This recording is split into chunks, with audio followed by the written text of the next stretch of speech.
freshman from Denver, number 27, Joey Waldbaum. Starting goalie for the Bows as a sophomore from Melbourne, New York, number 19, Connor Garzone. Trevor Lane and That's Ladies and gentlemen, at this time, please stand, remove your hats, as we honor Americans and those who support our freedom at home and abroad with the playing of our national anthem.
Riley, give us a signal along. Tufts in the NCAA promote good sportsmanship by student athletes, coaches, and fans. Hello and welcome to Bellow Field for a cloudy spring contest between your Tufts Jumbos and the Camels of Connecticut College.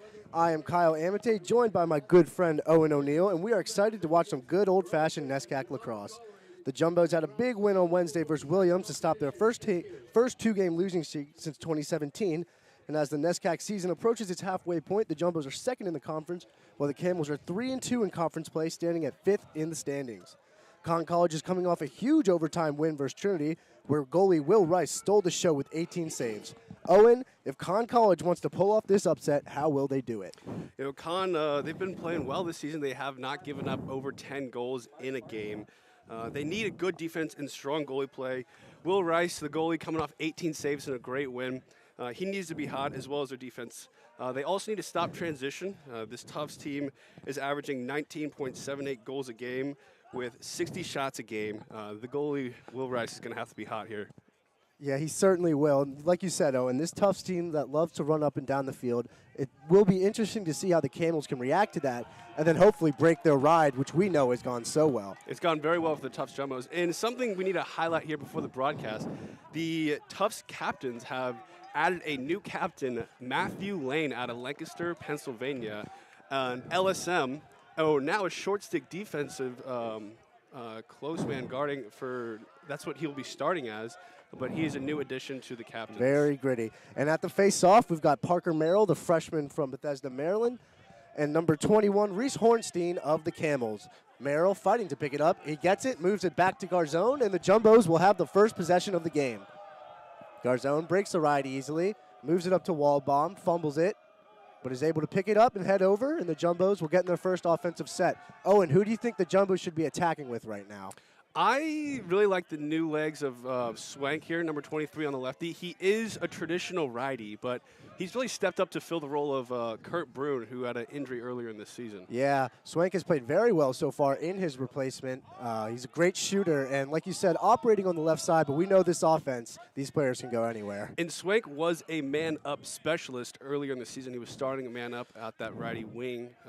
Look to see him get a couple touches. He's guarded right here by a short stick. Yep. Well, here's Mac Bradle behind the net, taking his time, almost daring the Connecticut College defense to do anything about it, as Jack Venturelli will come over and guard him. Bradle gets the middle, shoots it high. That's a miss, but Swank will back it up. A very slow, methodical possession here. 22 seconds left on yeah, the shot clock. I think the Jumbos need to do that more often. They can play so fast, but like you said, the methodical, that'll really help their defense out too. All right, the ball is now with Charlie Tagliaferri, who moves it to Kelleher. Kelleher on the left side. Now it's with Duke Alf. Alf starting midfielder. Mac Bradle now being guarded by a short stick. This is certainly not what the Camels want, but there's 5 seconds left in the shot clock, so Bradle will have to get something off quick. He moves it to Swank. Swank, big shot, low to high, elevator, up to the top corner. Will Rice had no chance at saving that, and the Jumbos take the first lead on their first possession. Owen, what'd you see there? Swank starts down strong with a package of liquid smoke. He just uncorked a shot from the right-hand wing. As we mentioned earlier, he is a traditional rowdy, but he's playing in that lefty spot. He floated to where the defense wasn't and found space. Yep, all he did was find a good spot, Bradle with the pinpoint pass, and we know Swank can shoot the lights out. Second face-off here. Hornstein wins it forwards against Merrill. He's going to start a fast break, but passes it over Rainville's head, and the Camels will not be able to possess after a good face-off win, and it'll be the Jumbos clearing with Matt Lane in the bottom right corner of the field. Lane passes it up to freshman LSM Michael Ayers, who's having a wonderful season so far. Ayers looking to clear it, and he moves it to Jack Boyden. Boyden moves it to Bradle. Bradle being guarded by Venturelli, easily the Camels' best defender. Bradle shoots it underhand and wide. You can really see Bradle attacking that matchup there. He is not afraid to go to the goal. Yeah, and, you know, Venturelli for the Camels has really been the lifeblood of their defense. He's got 26 ground balls and 14 caused turnovers. Both lead the team. So if anyone's going to try and step up to guard Mac Bradle from this team, it's got to be Venturelli, and he's got to play strong. Oh, and what'd you see on that defense on the dodge there? It looked pretty good. It looked good. I'd like to see an earlier slide there. I mean, we know Mac. Mac is a preseason player of the year for Division III. He's a guy that you're definitely highlighting in the scout before the game. You really want to show him the special attention because he can go off for multiple points just like that. Yeah, I'm sure Coach Jim Nagel has game planned quite a bit around stopping Mac Bradle, who is the quarterback of this Jumbos offense. There's a little bit of a shot clock discretion here. Play will resume shortly. So the Jumbos have 73 seconds on the clock. More than enough time for this quick-hitting offense. Here's Bradle. He moves it up to Jack Boyden, who's having a stellar season as well. 50 points on the year. Now the ball's with Duke Alf. Alf's dodging. Good defense from Bobby Chang. Alf moves it to Swank. Swank uncorks another one. And that shot went all the way to the baseball field. And it'll be Bradle picking it off on the restart. Again being guarded by Venturelli. Bradle looking to attack here. Garrett Kurtz sets a pick. Bradle moving up the left side, passes to Kurtz. Kurtz, the speedy midfielder, up the right-handed side. Good defense being played on Kurtz. Bradle now gets it up to Boyden. Boyden dodging Bobby Chang, one of the best midfielders on this Camel team. Boyden, very physical, takes a shot, goes wide. Good defense by Chang to adjust the shot there. Yeah, great defensive tactic by Connecticut College there. Jack Boyden had a short stick on him, which usually ends in the favor of Jack Boyden, but thankful for the Camels, they got away unscathed. Chang being dodged again. This is Tommy Swank this time, trying to be physical. Gets to the middle of the field, takes a shot, goes wide left. It'll be Bradle on the recover, and there are 24 seconds left in the shot clock for the Jumbos to work up some magic. They're really peppering Will Rice here. They certainly are. Shots. Here's Bradle going up on Venturelli. Slide comes early. Bradle now dodging. Oh, Bradle beats Nick McLaughlin, but a great save by Will Rice. We talked about Will Rice being really hot in that Trinity game on Wednesday. Owen, you said he's the key to the game. How's he looking so far? He looks pretty good. He doesn't have a couple solid saves yet under his belt, but, I mean, he's managed a couple shots. From up top. Oh, man. And Swank just hammers that home. Brendan Travato really couldn't get to his hands quick enough. Tommy Swank from the 15-yard line makes it look easy, and that's 2 goals for the Jumbos. What do the Camels need to do to regain some momentum? I mean, right there you can see Swank is really stretching the defense. 15-yard shots is something you can't really be giving up on a consistent basis if you're Will Rice. Although, if you are the goalie, you can notice tendencies with Swank. He likes his low release to a high location. Definitely. On the faceoff, it's Parker Merrill going against Aiden Gaudet. Merrill beats him clean and is now approaching the goal. Wisely passes it to Swank. Swank moves it behind to Bradle. The Jumbos are moving the ball quickly so far today. Here's Bradle on Venturelli. Venturelli playing good defense. Bradle gets around, takes an adjusted shot. It's missed, but scooped up by Swank. Bradle catches it behind the back, and a great save by Will Rice, who runs out of the goal. That might be a momentum starter right there, but the Camels need to be able to clear against this relentless Tufts ride. Oh, wow. Will Rice just threw it back towards his own goal, and it almost went in. Luckily, he did draw the penalty, and the ball went wide. So the Camels will have a man-up opportunity. This could be huge for them to notch their first goal of the game. and cut some of this early Tufts momentum. Who do you think the Camels should be looking for here on this man-up opportunity? You know, I really think that they need to get their first possession under their belt. Granted, they have a man-up opportunity, but you really can't be throwing away or shooting your first shot opportunity against this defense. You really need to slow it down. Don't let Tufts get in transition. Yeah, they're definitely going to have to get a good shot to beat Garzone, who has been played very well in net so far for the Jumbos. But if I am the Camels, I'm looking for number 14, Nick Farnham, the 6'5" midfielder with a rocket of a shot. And as he passes it, it goes down low to Rainville. Rainville, the number 10 for the Connecticut College Camels. The ball is now up top. It goes back to Rainville. Rainville moves it to Parnham, to McAvoy. Parnham up here. Ball is now with Rainville. The penalty is released. Joey Walbaum loses his stick. Rainville takes a left-handed shot, and it's saved by Garzone. Big first save for Garzone, and he outlets it up to Sam Sturm. What a beautiful pass. And the Jumbos now have possession and moving quickly. The ball goes to Walbaum, but it missed. It's a scrum here. It's going to be between Travato and Boyden. Now more teammates getting involved, and Travato with the great ground ball to retain possession for the Camels, who were not successful on that man-up opportunity. That was a great defensive play by Tufts there to waste the man-up by the Camels. They got away with the lucky one there on the outlet pass from Garzone. Here's a whistle here. It looks like the ref is calling a personal timeout.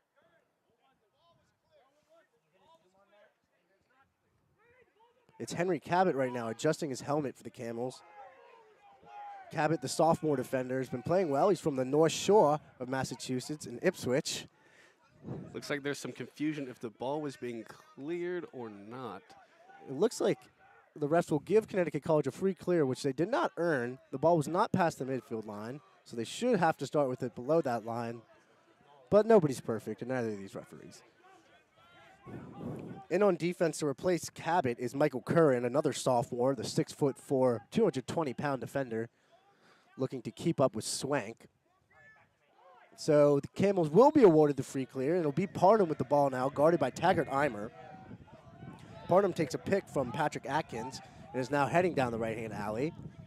Parnham moves it to Patrick Linehan. Linehan over to Rainville. Rainville, the most potent scorer from the Connecticut College Camels so far. Rainville passes it up, and a great bounce shot from J.J. Ford. That's his 9th goal of the season. He's known as a finisher, and that is some way the Camels have gained momentum and some offensive opportunity. A good pass from Rainville leads to a great goal. Owen, do you think the Camels can sustain this type of ball movement? I think J.J. Ford can. With that leadership ability, I mean, he is a great lefty scorer. I think with the lackadaisical approach that Tufts had on that offensive possession there, was emblematic of how unpredictable this game could be. Here's a scrum at face-off. Merrill wins it up forwards. Everyone's going for this ground ball. Who's going to pick it up? And it is picked up by Gaudette and the Camels. A gritty face-off win for Gaudette as he attacks down the right side, being guarded by Camden Kelleher. Gaudette finds a double team, but Coach Nagel wisely calls a timeout, and we have our first break in the action. There's 9:40 left in the first quarter. The Jumbos up 2-1 in a good contest so far. Yeah, Owen, back to that offensive possession. I know you're talking about the shot from J.J. Ford, but what do you think of that ball movement and leadership from Jared Rainville, the captain of this Colby offense, or this Connecticut College offense? I think Rainville showed a lot of poise and composure. They really just took what the defense was giving them. You saw there that Trevor Hall might have slid a little too early, creating an offensive space. And the Camels just took advantage of it. They weren't, trying to force a pass inside. They weren't trying to take their first shot. They were strategical and they were precise. Definitely. And the coaches will be talking things over. It'll be a pretty big possession for the Connecticut College Camels here. If they can tie it up, that's going to be huge for momentum and confidence going forwards, because the Camels really have stuck with every team they played in the NESCAC for the most part. So this is a team that can certainly play up to any level. It's about finishing and keeping that sustained momentum. That is where the win will be decided.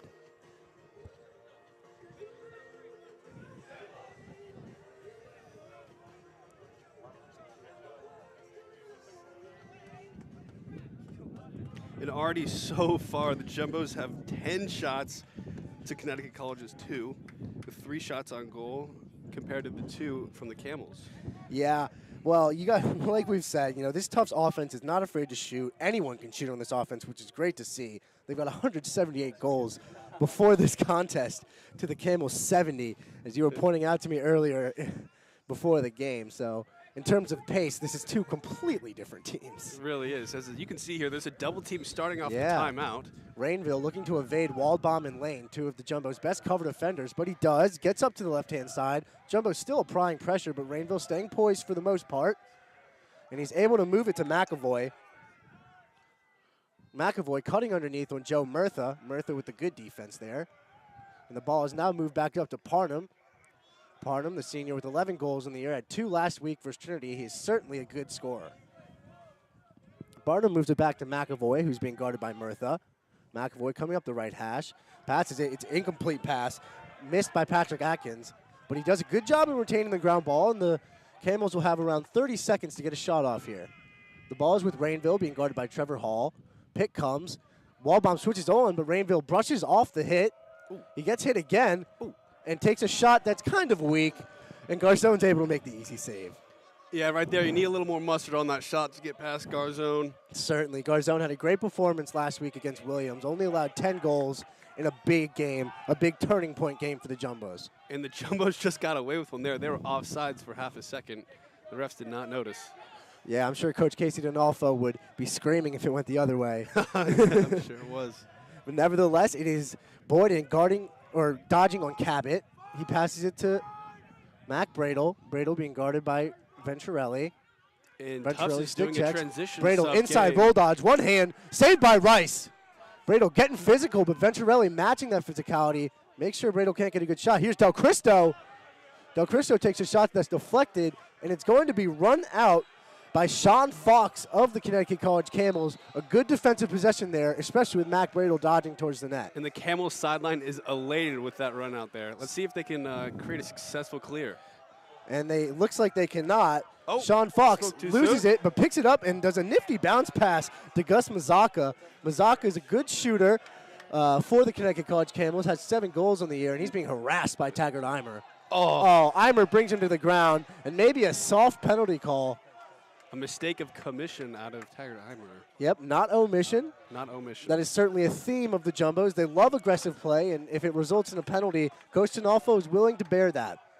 But it is another big man down possession for the Jumbos, a big opportunity for the Connecticut College Camels as they look to tie this game up. And I would love to see Farnham get in and active in the scoring column here. I feel like he's really a stead point in this man-up offense. I mean, he's the point guy right here on the extra man, which is really indicative of his passing and scoring abilities. Yeah, couldn't say that any better, Owen. He is really kind of the leader of this man-up, just given his size. He's got a great up-and-down shot.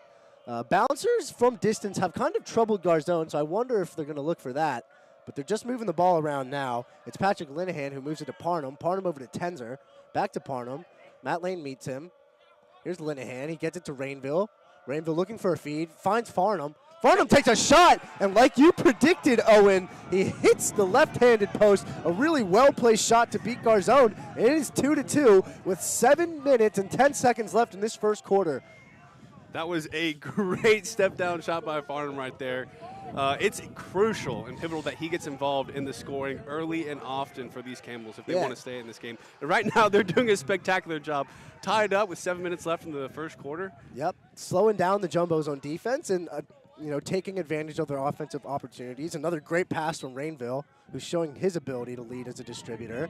The faceoff is won initially by Merrill, but taken by Hornstein. Hornstein shoots, and Garzone does not get beat low like that. He makes the save, and Matt Lane picks up the ground ball, and the Jumbos will clear. An interesting faceoff there from Hornstein. It looked like Merrill had it initially, but Hornstein did a good job to take it and send it his way. Trevor Hall being guarded here by J.J. Ford, but is able to move it over. At this Connecticut College ride. There's 5 seconds left for the Jumbos to clear it. Garzone might have to take it himself, but wisely passes it to Duke Alf, and the Jumbos will have 60 to get a shot on net. Here's Camden Kelleher, first time we've called his name today.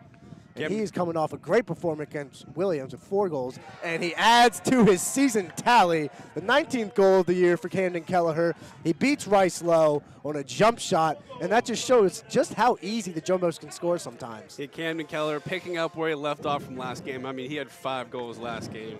Too many to count, and he's excited, and smile on his face. And the Tufts sideline has now got a little boost of energy after that. Oh, yeah, the Tufts sideline has been a source of momentum and energy for this team all year long. It is celebrating that one as Kelleher gets another one in the goal column. He's showing just how versatile he can be on offense. Right, left, doesn't matter.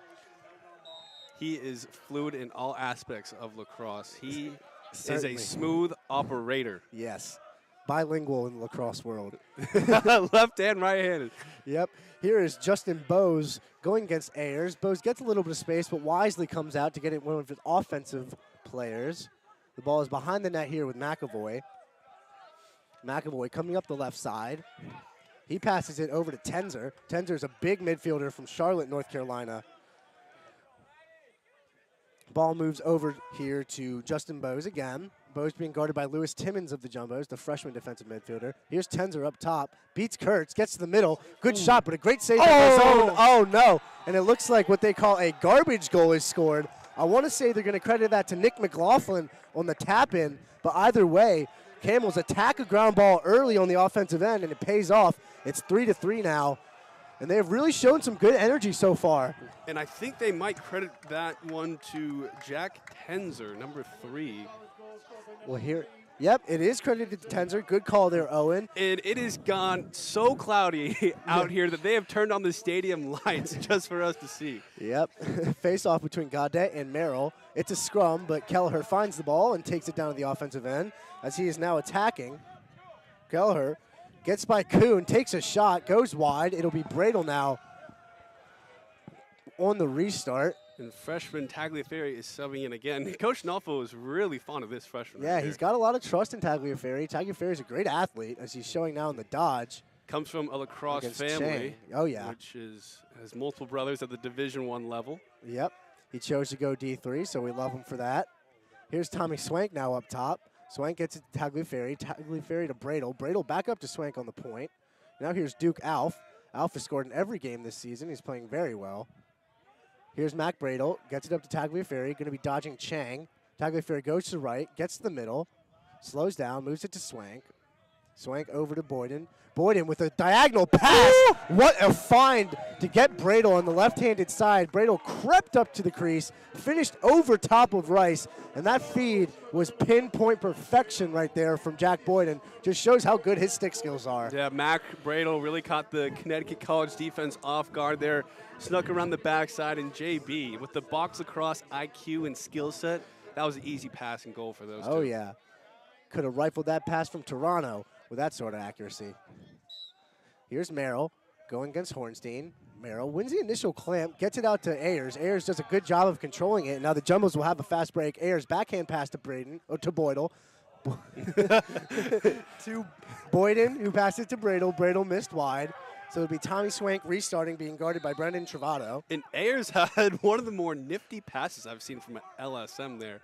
Oh, yeah. The stick in his right hand, a shovel pass on the money to Jack Boyden. Here's Cole Salton now, first action of the day. He'll be dodging McLaughlin. Salton gets it over to Bradle. Bradle to Boyden. Boyden nearly missed that one. Looked like it went off the post. He shot that from like a 3/4 hip angle, but that had some mustard on it. Bradle will attack now for the Jumbos, and he'll move it up to Max Eddinghausen, the freshman who's been getting a good amount of playing time this year, really showing his offensive proficiency. Now here's Bradle behind the net, has them hung again. Bradle creates these situations so often. And as you see here, he's not nervous or anxious to get a shot off. He's really making the defense make a mistake and capitalizing on that mistake. Yep, certainly looking for cutters and just waiting to find a small weakness of this Camels defense. Now here's Cole Salton dodging down the left-hand alley. Good hammer of a left-handed shot, but just misses that bottom right corner. A lot of Charlotte, North Carolina Yes. dominance here. Oh, yeah. Grow the game.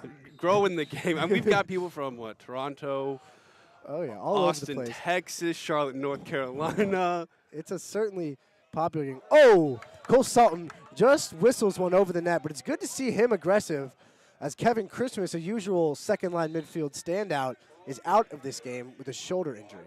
And I really like Cole Salton dodging against this shorty right here. Here's Boyden. Tries to shoot it on Travato, but misses wide. Jumbos will have 8 seconds to generate an offensive chance here as Swank hustles towards the net. Here's Bradle behind the net now. Has them hung again. Bradle tries to make a pinpoint pass to Gallagher. Can't be completed. It's picked up by McLaughlin, who's charging down the field to create a fast break opportunity. McLaughlin tries to feed it through, can't, gets his own rebound, but Garzone stays strong in the cage to make that save, and the Jumbos have quelled the Camels' first real transition opportunity. Stonewall Garzone said, no soup for you, with a big save right there, a transitional turning point. Cole Salton tries to keep the ball in after almost failed clear, but can't. Travado picks it up and moves it to Declan Kuhn.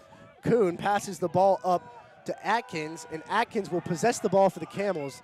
If McAvoy can hold on to it, which he does, he's being guarded by Trevor Hall. Parham back on the field for the Camels. Drew Guida in on defensive midfield for the Jumbos. Guida laid a man out yesterday on Wednesday against Williams, and he's really proving himself as a defensive option here.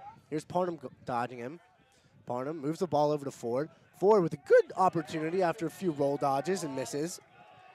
And Ford was looking very shifty there, guarded by, I believe, Trevor Hall. I'm impressed by Ford. He's a freshman. He's put up some stats so far this season. Has a goal today that was really nice. Look for him to create some offense. Here's Joey Waldbaum harassing Patrick Atkins. He has to move it up.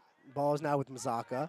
Mazaka shoots in volume. He's being guarded by Guida. Mazaka gets a step, takes a low shot. That misses. Good opportunity for the Camels. They're going to have 28 seconds on the shot clock now as Parham looks to attack Waldbaum behind the net. Parham goes up the right-hand side rather slowly. Waldbaum's able to defend that. Now the ball's with J.J. Ford. He's going to dodge Taggart Eimer. Takes a bounce shot that goes way high. Not many people dodging Taggart Eimer this year. Not, and for good reason. Yeah, props to Ford with the confidence. Taggart Eimer, a former Division I player, transferred here from Bryant, now on Ford. And Ford, something I've seen, he loves the bounce shot. He really does. Here's Parham. Parham almost had a low feed that was tipped, so the Camels will retain possession with Mazaka in 6 seconds left. I assume Mazaka's going to try to dodge the short stick Guida here. Here's Mazaka. He's going up the right side. Feeds it up top. Caught by Rainville. Rainville had a good opportunity, but misses a cage, so that will be a shot clock violation on the Camels. Great team defense there from the Jumbos. I'd say great, both offense and defense. Yeah. There was multiple shots on that possession. They ran down the shot clock. They got a couple really good looks there. Just a good possession of lacrosse. It's the little things that are beautiful in this game. The Jumbos clear it up to Duke Alf. Alf gets it to Kelleher. And Kelleher will look to start this offensive opportunity for the Jumbos. Now Joe Murtha. Joe Murtha, defensive midfielder, not afraid to play a little O. Here's Mac Bradle. And now it is Boyden who gets it up to Swank. The Jumbos have been dodging Chang a lot, and it looks like Swank will do the same. He goes down that left side, rolls, moves it to Boyden. Jumbos moving it quickly here. Here's Duke Alf now. Alf got the separation. Oh, my Fox. goodness. But Jack Boyden, 28. Yep. Gets the ground ball one-handed with his offhand left hand, picks it up around the crease, goes twister, and sticks it in the net. Yeah, you know, it is very dangerous to look away from this game for just 1 second, given the skill set that some of these Tufts attackmen have.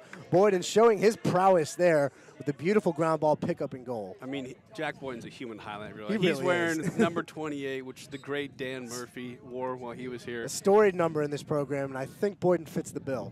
The faceoff is now between Hornstein and senior Aiden Hesse. Hesse coming off some injuries, but it's getting PT more and more recently. Hesse wins it out. It's a scrum. Ball goes into Jumbo's defensive end where Matt Lane will pick it up and look to clear it upfield. Lane being harassed here by Ford. Great check by Ford. Ball squirts the middle of the field, but Ayers is thankfully there to recover. That was almost a dangerous turnover by the Jumbos. And Waldbaum will clear now. Both these teams There's 15 seconds left in the quarter, so there need to be a quick possession. Ball is with Swank. Swank gets it to Kelleher. He's got quick dodges. Kelleher gets way too close for the Connecticut College defense, but Rice with a big save, and he will clear it to end this quarter. It is 5-3 Jumbos. I would say good play on both sides, Owen. How would you classify that? I mean, quarter? that was a huge save by Rice there to end the quarter. I mean, the Jumbos would have doubled up their lead, but now they have momentum going into the second quarter. Something that stood out to me is both the teams are riding very well. They've caused turnovers on both ends of the field. And I think that really is a testament to how much both these teams want it. Yeah, and, you know, looking at the live stats here, you know, it's no secret that the Jumbos are going to get more shots off almost every game than the other team. But I will say Connecticut College has been taking advantage of their opportunities, and good shot placement has kept them in this game. And something I mentioned about earlier before the broadcast is they need to be good on clears and transition. Connecticut College, if they want to stay in this game, they cannot be turning the ball over on errant passes, moving from the defense to the offense. And right now they're 4-4 for clears, which is a reason that they're in this game right now. Oh, definitely. Yeah, the Jumbos ride, we talked about that a little bit earlier in the broadcast. They are relentless on the ride, really look to create offensive opportunities from playing defense in their own end. But the Camels have been decent clearing the ball. Like you said, they're 4 for 4, haven't faced too much pressure yet. So, yeah, I think they have to be happy with that. They really do. And they've done well on man up. You really need a more consistent man up. Right now, they're 1 of 2 for man up for Connecticut College, Yep. which is good. They have a goal out of that. But what's also more important, I believe, is the ride. They've had Tufts right now is 6 of 8 on clears. Connecticut College has forced 2 turnovers on the clears, which is remarkable for them if they want to stay in this game. Definitely. And, another aspect we both talked about earlier was the goalie play of Will Rice, who's been getting shelled. 23 shots in a quarter is just not something that you want to face as a keeper. However, he has made 2 saves, 2 pretty big saves, one on Kelleher right before the quarter's end. And Kelleher had a really good look, almost too good of a look. Yeah, Kelleher's going to be thinking about that one tonight. He certainly will, but if we know Camden Kelleher, we can see a little more goals in his future today. Oh, yes. I mean, he's just getting started. He already has 1 today. Yep, the All-American. First team All-American, Oh, yeah, too. just shows his prowess. All right, back at the face-off X now. It's Merrill with control against Hornstein. Merrill wins it over, scoops a ground ball. There's a fast break for the Jumbos. Boyden gets it down to Bradle. Bradle skyrockets that one. Heads up. It misses. I hope they didn't hit the children in the field behind.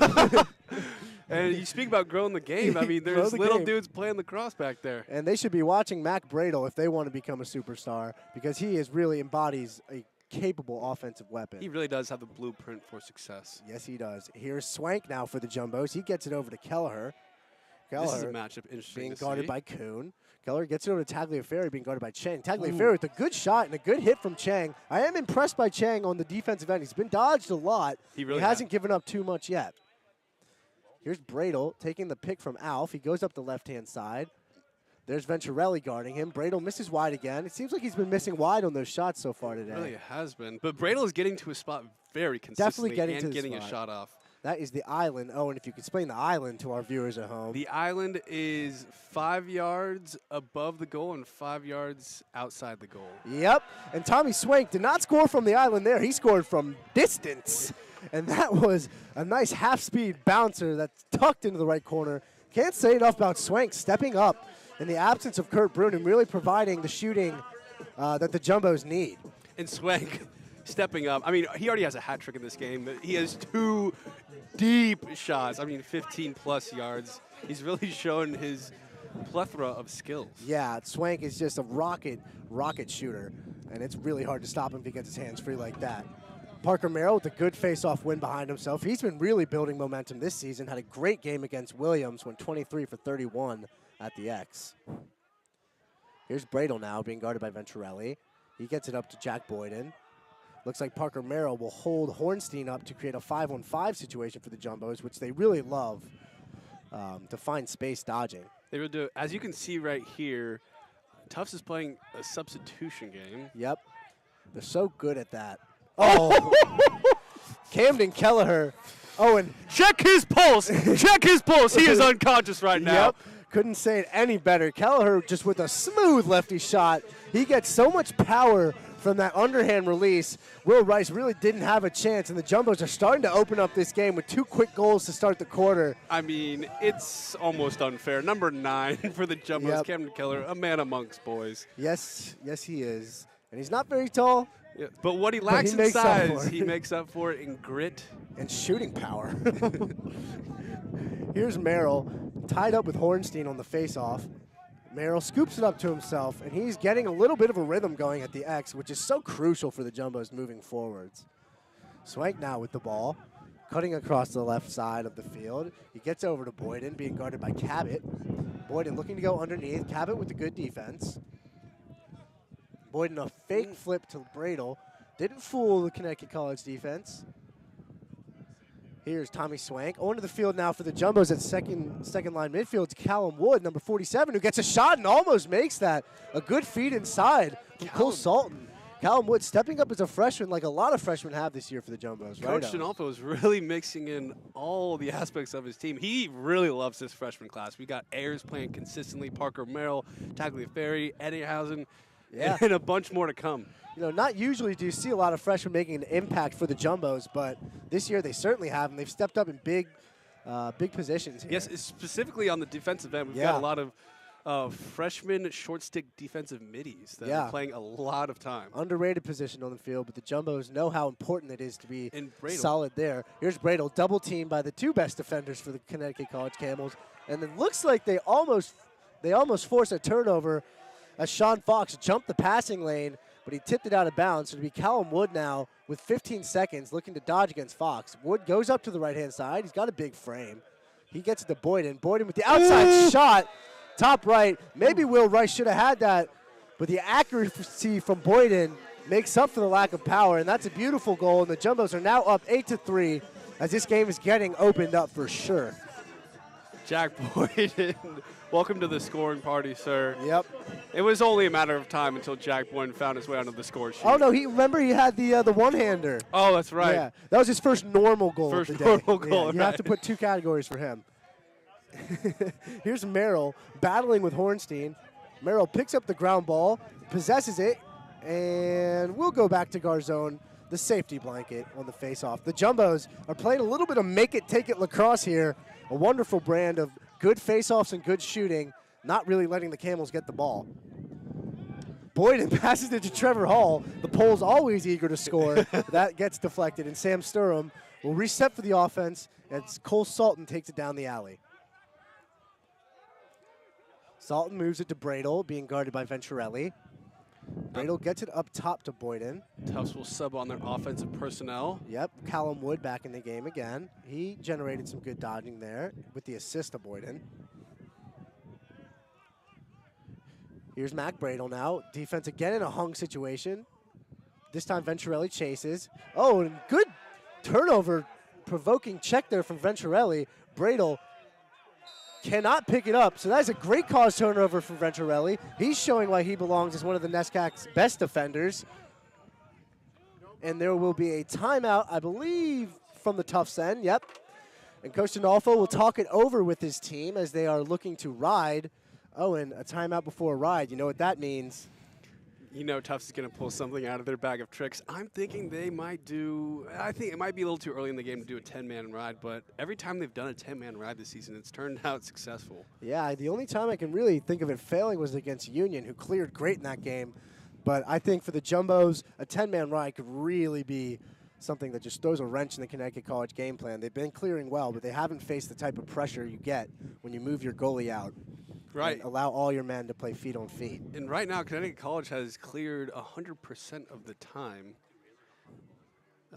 which I'm curious to see if that will stay. To be fair, in the second quarter, they haven't had many clearing opportunities as the ball has ended up in the back of the net. But that is true. It has been a little one-sided here in the second quarter. Did very well in the first quarter.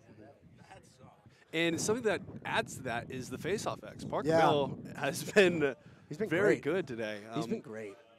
I mean, you can't – it's hard to clear the ball when you're scoring all the time. Exactly. Tufts just not letting the Camels possess it, and they're going to make it tough for him here on this clearing opportunity. If you're Coach Jim Nagel, Owen, what are you telling your team?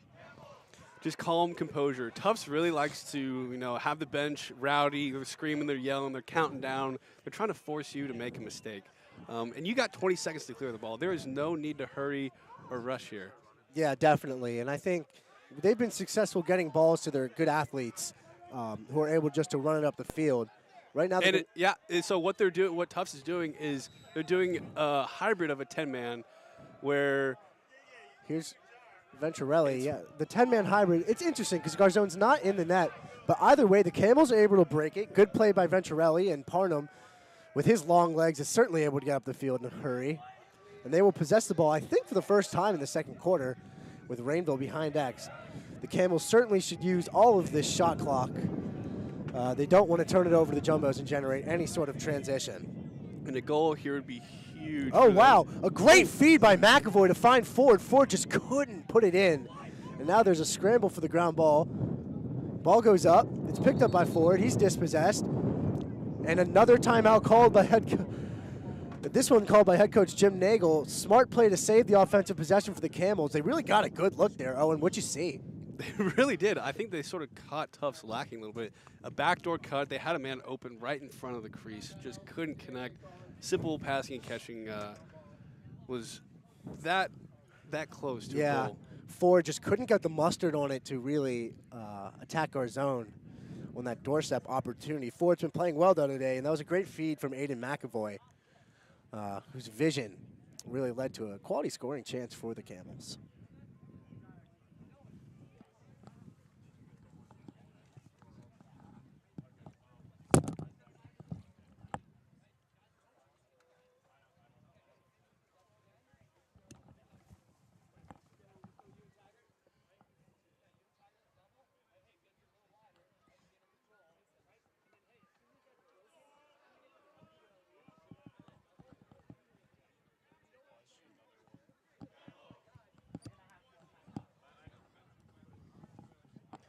All right, and the huddles are breaking, and the Camels will start the ball off with Jared Rainville. Rainville has 2 assists on the day, has not scored yet. He leads the team in both goals and assists, so really the creator of this offense. Something I'd love to see here is Ford getting a little more involved. Yeah. Granted, he's a freshman. He's got some youth to him, but, I mean, he really adds just a breath of fresh air in terms of creating space and opportunities. Rainville starts out being double teamed by Waldbaum and Eimer, beats his double team, and an open net. It looks like the Jumbos were trying to get a little cheeky there, and Jared Rainville is just a little too good for that. He finds the open net easily, and it's 8-4. Camels get a little momentum back after a Jumbos run to start the quarter. This is a big face-off here. If the Camels can win this and possess again, maybe they can find some rhythm on offense, which they have been lacking so far. And I really do not know what the Jumbos were going for there. It seems like they were trying to force a turnover there. Yeah. Interesting play, to say the least. Sort of a 10-man ride. Yeah. But just 6. Either way, Parker Merrill with a strong face-off win and possession for the Jumbos. This will be big as the Jumbos look to get some of their offensive midfielders on. Here's Camden Kelleher now. He's taking a little more time on the face-off wings, as I've noticed. Just a great ground ball player. He really has. Besides his offensive talent, which we all know very well. Here's Duke Alf, guarded by McLaughlin. Alf loves those roll dodges. He's a former attackman, so he has great footwork around the crease. Yeah, out of Cincinnati, Ohio. Yep, the hotbed. Here's Alf being guarded by McLaughlin.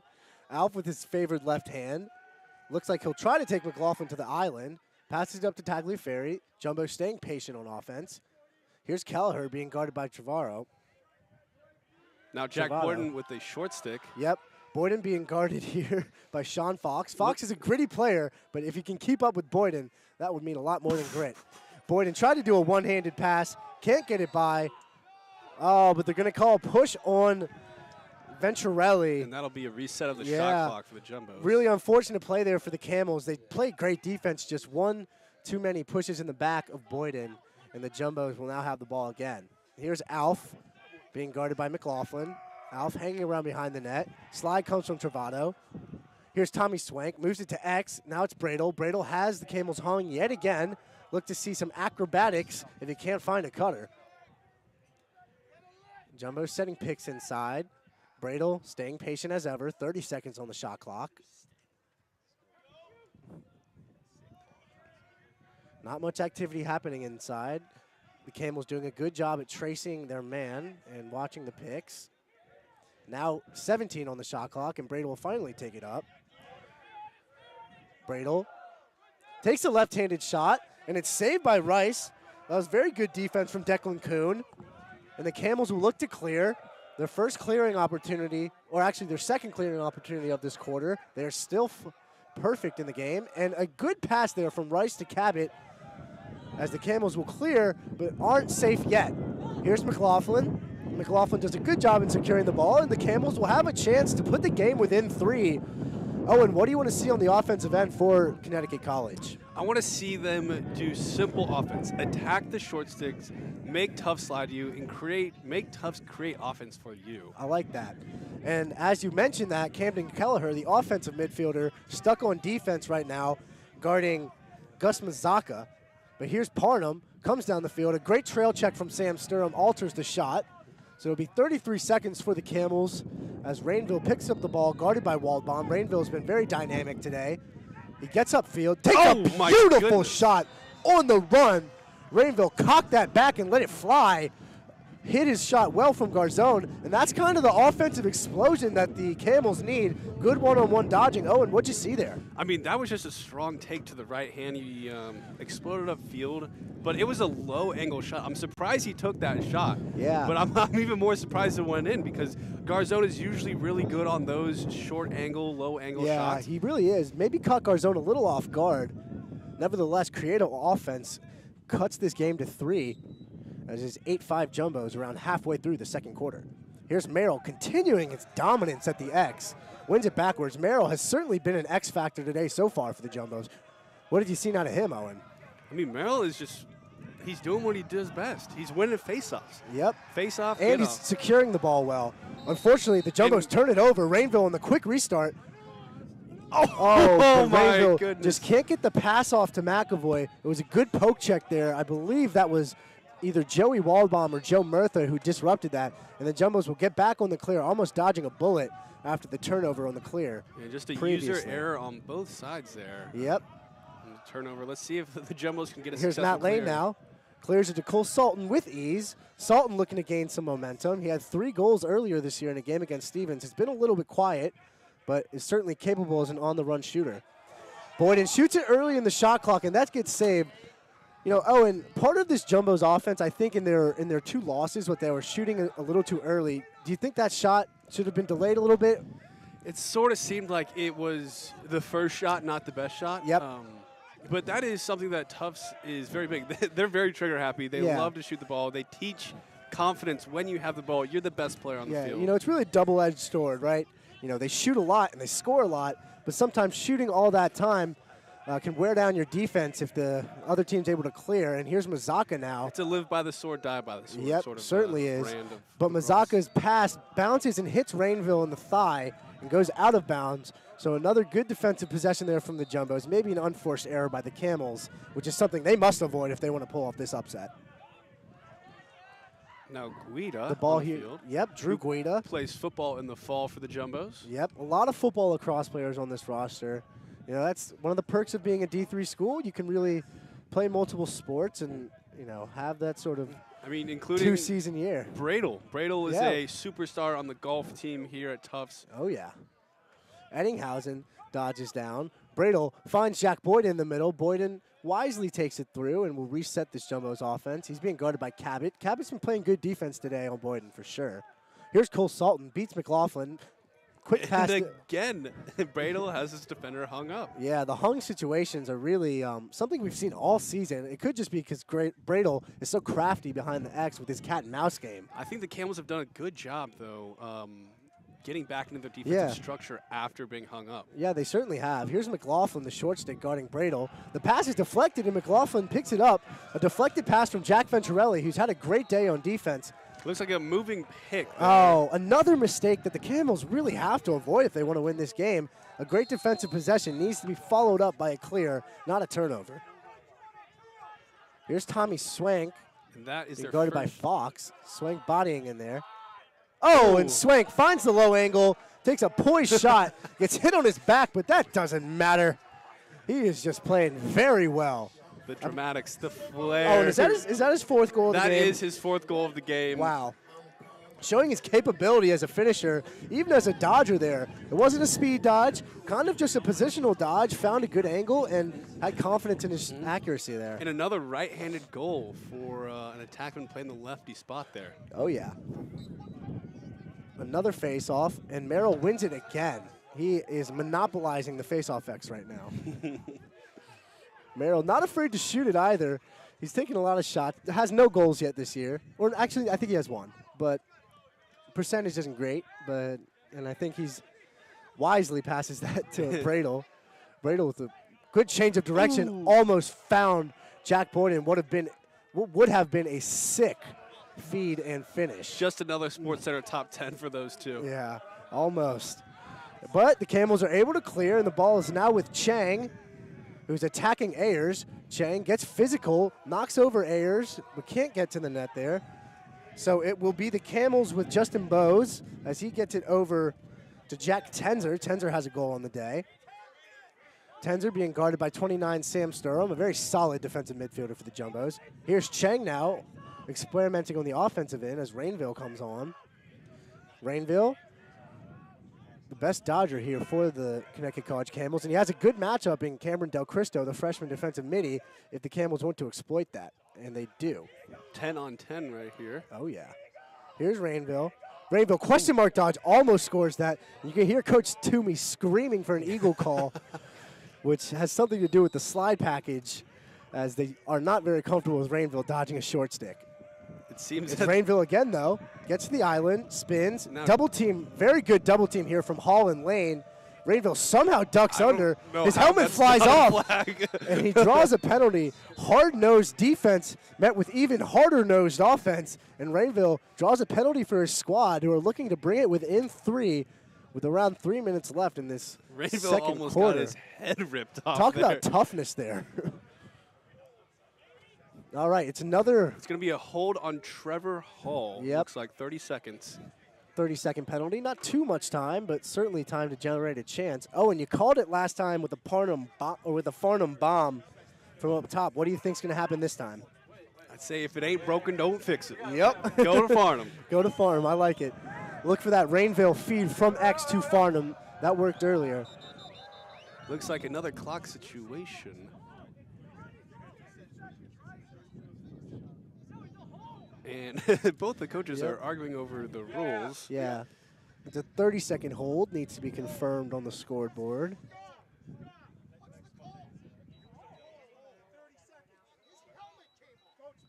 Coach Jim Nagel pleading to the referee.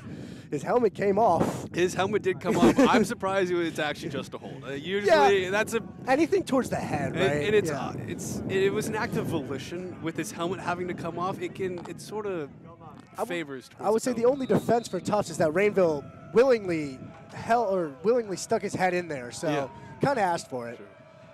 All right, here is Rainville now. He passes it up to Kinahan, over to Farnham. Rainville, behind X, being guarded by Joe Murtha. Gets it up to McAvoy. McAvoy back to Rainville. Looks like they're playing a cat and mouse Yep. game. Oh, Rainville finds an open Tenzer. Tenzer finds it even more open. That is J.J. Ford on the finish. Really good ball movement from the Camels, showing that their offensive stick skills are pretty good.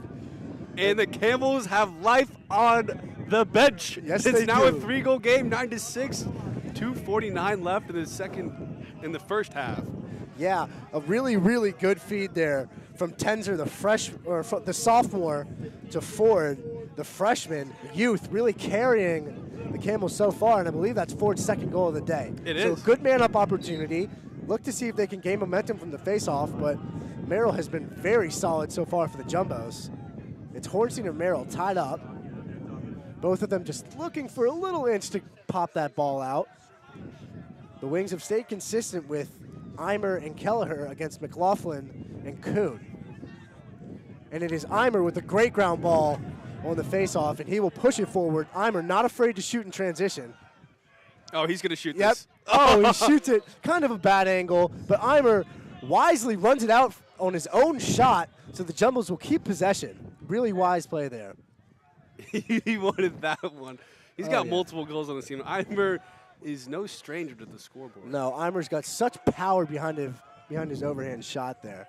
Now here's Duke Alf dodging against McLaughlin. Alf, no shots on the day. Finds a wide open Kelleher.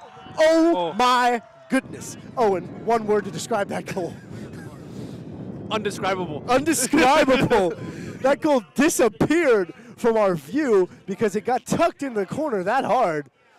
I feel bad for Will Rice. I mean, Rice is getting shelled right now. Yeah.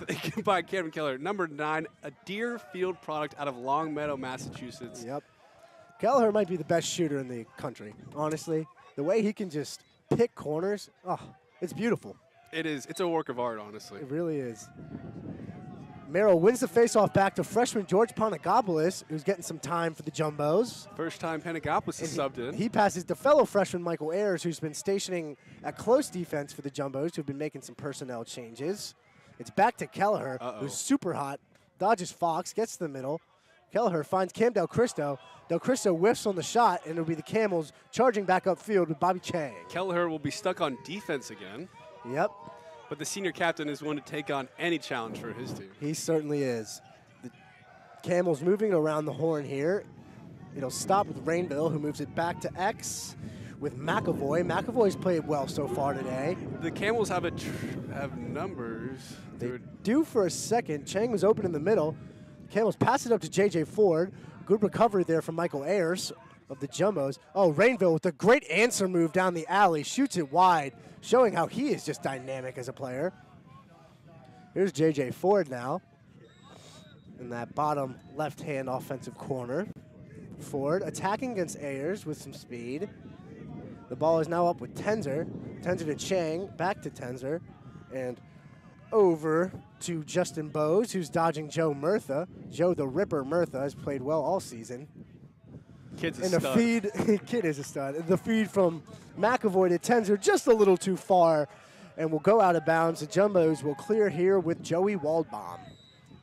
Waldbaum loops it over to Murtha. Ball in the offensive end for the Jumbos as Kelleher comes on to play some O-mid. Kelleher has it now against McLaughlin. Another defensive midfielder playing well so far for the Camels, even though Kelleher did burn him on one of his previous goals. Happens to the best of us. Yeah, no one can be perfect against this Jumbos team. That's to say the least. Here's Travado on D, now Cabot guarding Boyden. Garrett Kurtz sprinting in. There's a numbers advantage for the Jumbos. Kurtz moves it to Alf. Alf shoots it wide. He had some space. Okay, there's 12 seconds left in the second half. Kind of snuck up on us. It's 10-6 Jumbos. They'll have one last time to attack the net here. Oh, and you think you're going to force it towards the middle? I think Bradel's going to take this one for himself. I would love to see that. Good defense from Venturelli, and Owen, you called it.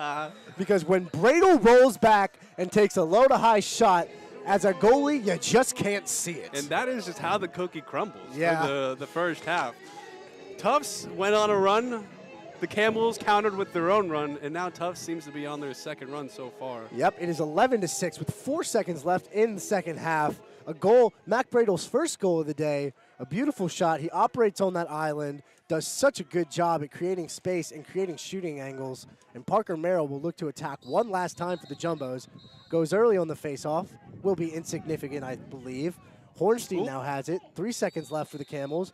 Hornstein moves it to Chang. Chang, a very interesting behind the back pass. Seems like he for which the half will expire. It is 11-6 Jumbos. A good competitive first half of lacrosse. Runs by both teams. Solid goalie play from Garzone and potent offensive efforts from the Jumbos have been the difference, as well as Parker Merrill at the faceoff X. We will talk to you guys right before the second half starts.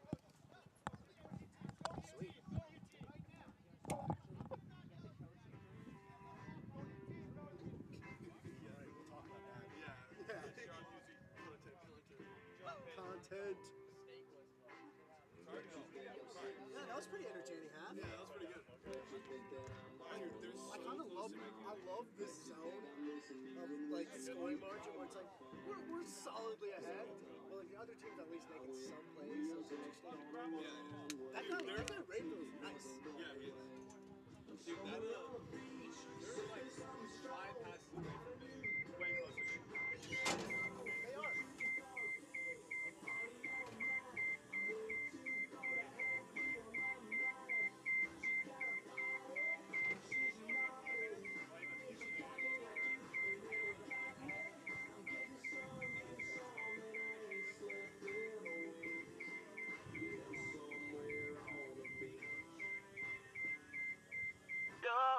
So hypnotic, magical.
You're so hypnotic, magical.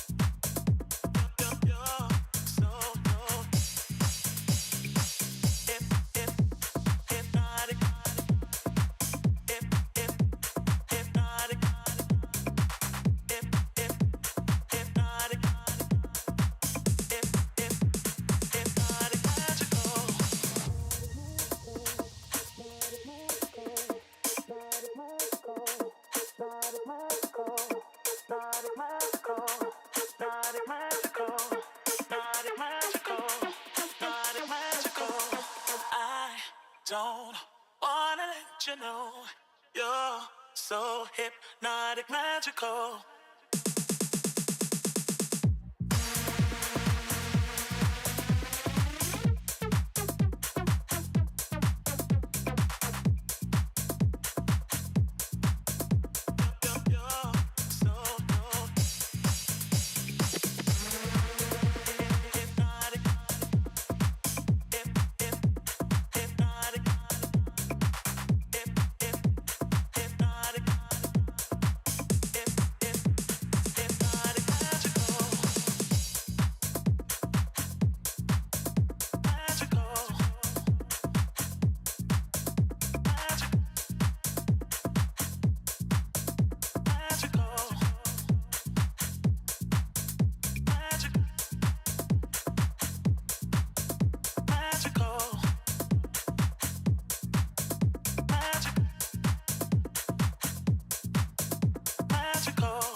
You're so hip.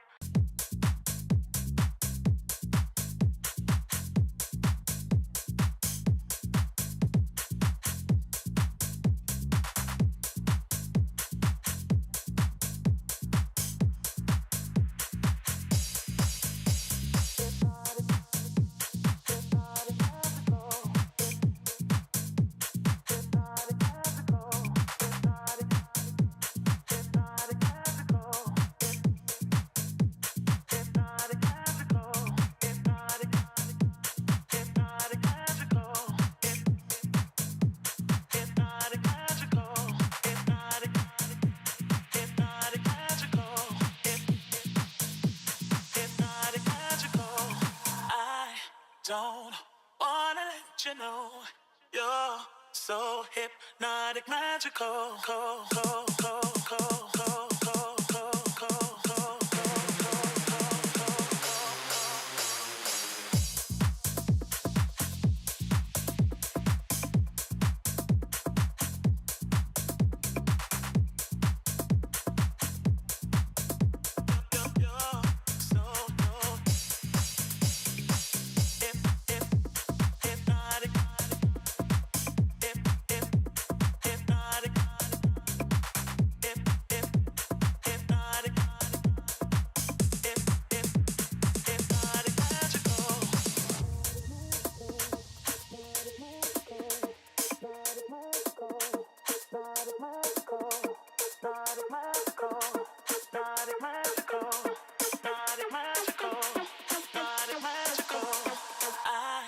Don't wanna let you know you're so hypnotic, magical.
magical.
Let me show you something.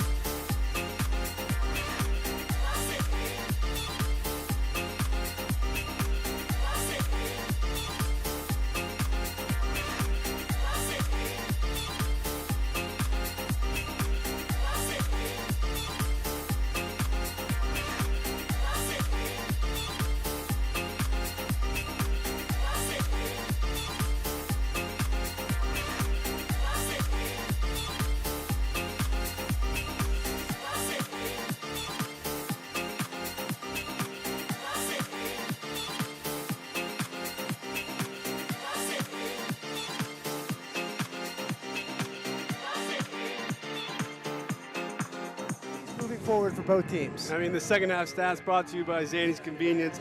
The big standout for me is the face-off win percentage. The Tufts have 14 face-off wins to the Camels 5.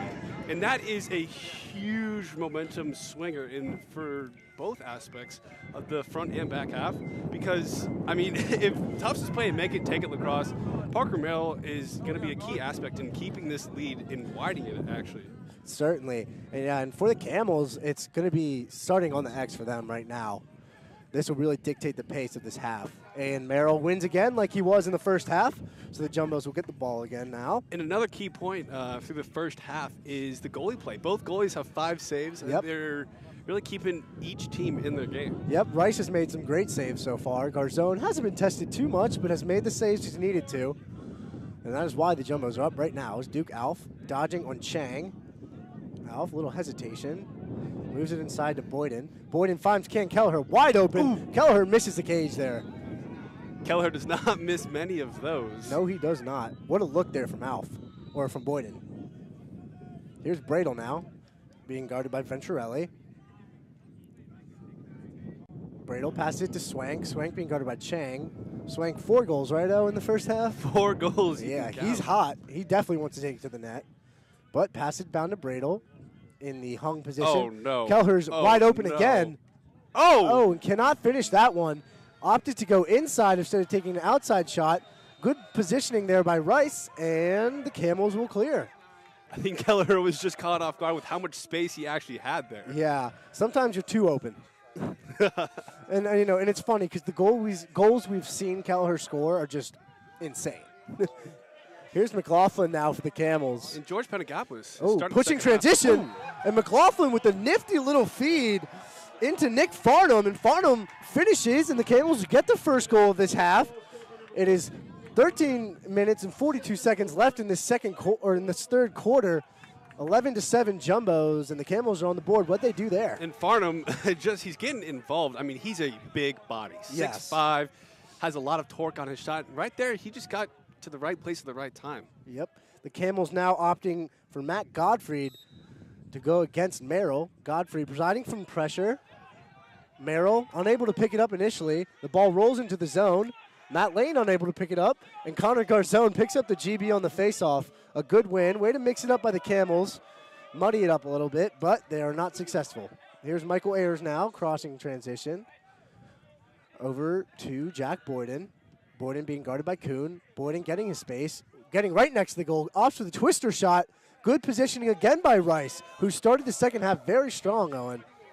He really did. He really kept the Camels in the game for the first half. Yep. And he will be the key. It's goalie and face-off play. That will be good for them. They've done great on the clears, right? They really have. Right there was a successful clear. No mishaps. And the Tufts ride didn't seem to be fully set up there. I think the Camels got away with one. Yep. But that's also part of good positioning, good urgency, to say the least. All right, ball is now with Farnham. Farnham's in the hot hand. Ooh. Farnham moves it. Attacking now is Atkins. Atkins gets it over to Rainville. Rainville ducks inside, and looks like it'll be an in-decrease violation. Garzone made a hell of a save, though. He really did. He's standing on his head. He really is. He got down to his feet. An errant pass there, though. Yep. And it looks like Sam Sturm will not be able to control it for the Jumbos. Oh, and Garzone's out of the net. Oh, Mazoka. What a save by Ayers. Mazoka had an open net, but Michael Ayers with the heads-up play to get his stick in front of that shot. That is the type of urgency you need to embody if you want to be a championship team. Garzone owes Ayers a meal. He saved him right there. He certainly does. What a play. And the Jumbos will get the ball on offense now. Camden Kelleher going against Gus Williams. Ball now with Tagliaferri, who's going against Chang. Over to Kelleher. The defense of the Camels is sliding. Ooh. Kelleher with a rocket to the right-hand side. He really just needs 2 steps to get power behind that shot. And if his placement's there, it's as good as gold. I mean, I feel like a broken record saying Camden Kelleher, goal, left-handed step-down shot. I think that's his 4th of the day. Yeah. We'll look here on the stats. Kelleher just... That's his 4th of the day. Yeah, making up for some missed opportunities on the last possession. It seems like he's burying all the difficult shots, but some of the easier shots he's not capitalizing. Yeah. Hey, he's having it however he can get it. Here's Merrill now, using the body against McLaughlin, but loses the ball. And he's unable to pick it back up. So a turnover by Merrill. Good defense by McLaughlin. Tough sideline lobbing for a push, but to no avail. To no avail. On defense now at long stick midfielder is Lane McCarty, the junior from New Jersey. Over with Rainville for the Camels, being guarded by Waldbaum. All right, Owen, what's something you want to see here from the Camels offense to initiate? I would really like to see them attack the short sticks. And, I mean, we got a new poll here. Lane McCarty, number 45, is being subbed in. I'd like to see them test Lane McCarty. I agree with you 100% there. McCarty is on Parnham. Oh, wow. Oh, Patrick Atkins gets out of what seemed like an automatic turnover check from Matt Lane and pierces that top left corner. It really seems like the Camels refusing to quit here. They really are. They've stuck their heels in the ground. Now a 4-goal game. They really came out to play in this third quarter. Yeah, the Camels, some good offensive play there. That was a great shot from Patrick Atkins, the freshman. Atkins is playing well this year. I think that is either his 7th or 8th goal of the season, so certainly been producing. And another big face-off. Aiden Hesse now in for the Jumbos. In a box-out battle with Hornstein, and Hornstein wins it initially, but can't pick it up, and a gritty ground ball there by Drew Guida, who spins over to get the ball to his offensive end. Great play by Guida. Guida passes it to Taggart Eimer. Eimer's shot deflected. A little trigger-happy, maybe. And the Camels still fighting to pick up that rebound, and Mac Bradle will get that ball for the Jumbos. A really nice ground ball there from Mac Bradle. Oh, and these attackmen on the Jumbos are certainly not afraid to get their noses dirty, huh? They really are. They like to come up towards the midfield, get involved as much as possible. Great pass Bradle there. caught him sleeping, and a huge save from Will Rice. Jack Boyden saw that top left corner open, and Rice came from the other pipe, man. Great save. What a stop by Rice. I think that's the stop of the day so far by both goalies. He's had a bunch of great saves. Tommy Swank's shot goes wide and up top. Jack Boyden able to recover. Here's Duke Alf, can't handle the Boyden pass. Jumbos have around 45 seconds on the shot clock now. Here's Alf. Alf goes inside, moves it to Bradle. Bradle met by Travato.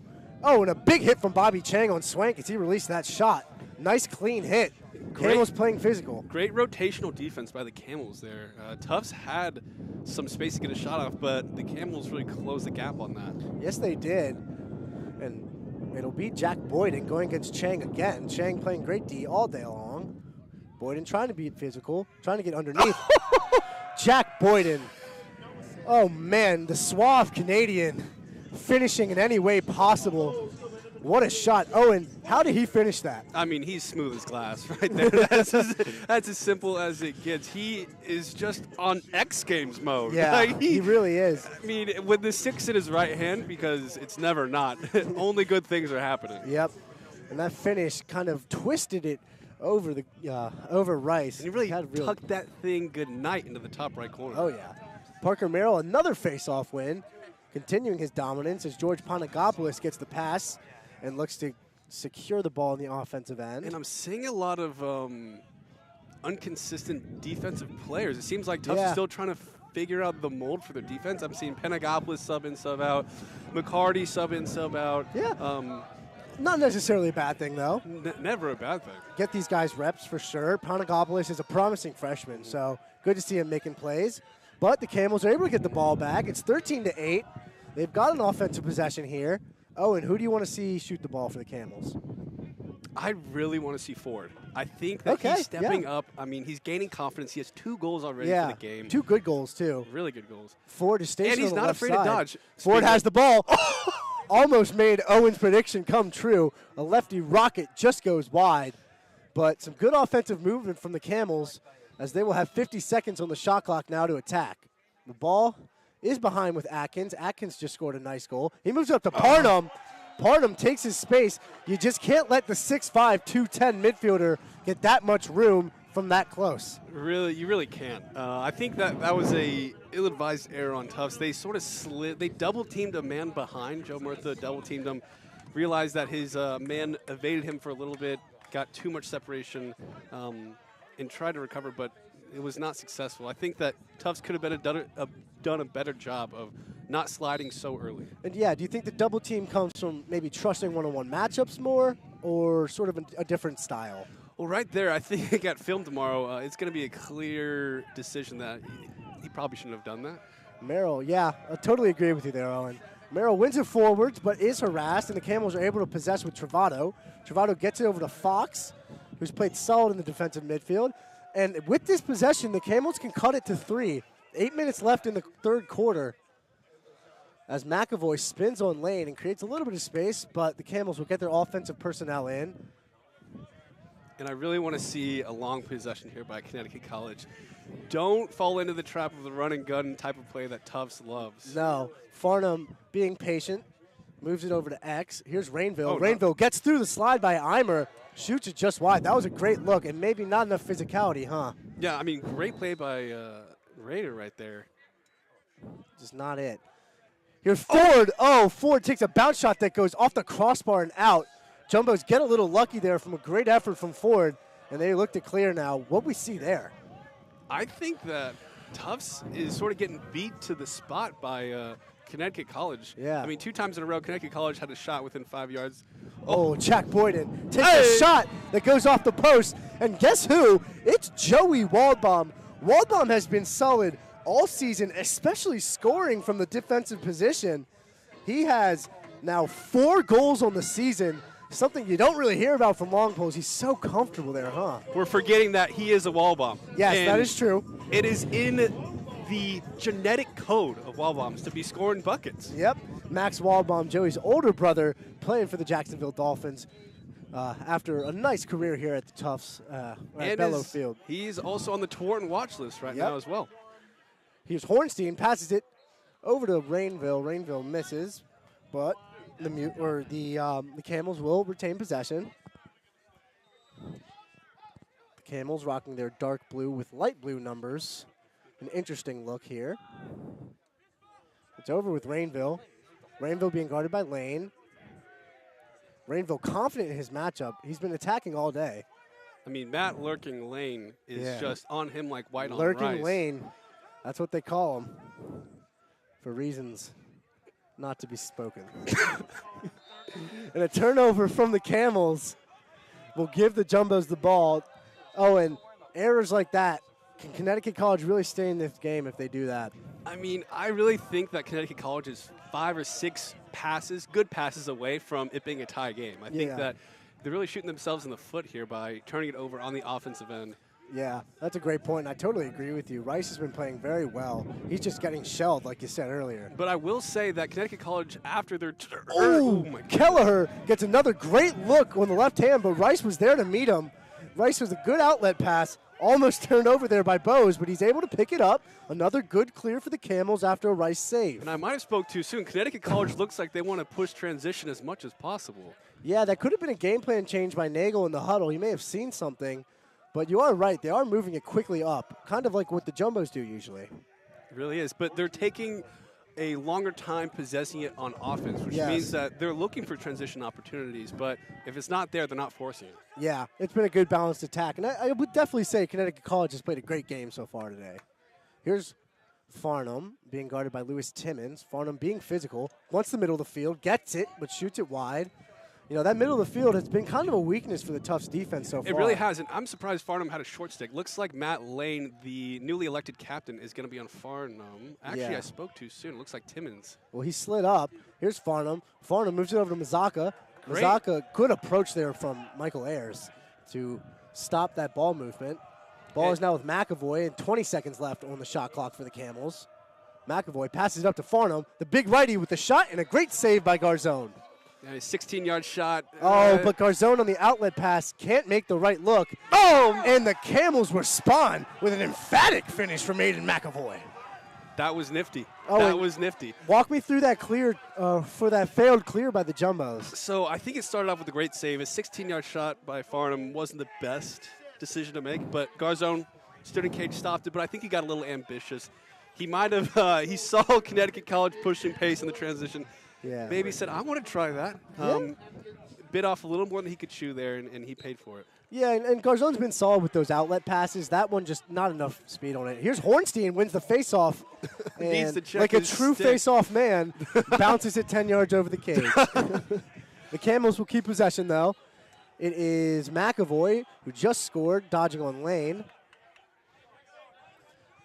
And Hornstein's heating up a little bit from the X there, Owen. Yeah. Merrill's dominance not continuing in this third quarter. See, I would love to see a long stick on Farnham right here. Yeah, I totally agree with you. He's definitely their most threatening offensive dodger from the midfield. But not to sleep on any of these other guys. That's Atkins who passes to McAvoy. McAvoy, another shot. McAvoy bounces it in, and the Camels are really picking up some steam here. Oh, my goodness. Yeah. Like a well-oiled machine, it is working perfectly well. Connecticut College is playing make it, take it right now. We need to see if the Tufts need a spark, it's going to start with Parker Miller at the X. Totally agreed. Hornstein's provided some good momentum for his squad, and McAvoy, the freshman, not afraid to light it up.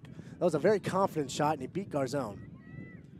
And Here's another the face-off. bouncer on Garzone. Yeah, it seems that has really kind of troubled him today. Maybe a scouting report. Oh, nifty play there. A really good win on the faceoff. Oh! McAvoy almost went between the legs in the net.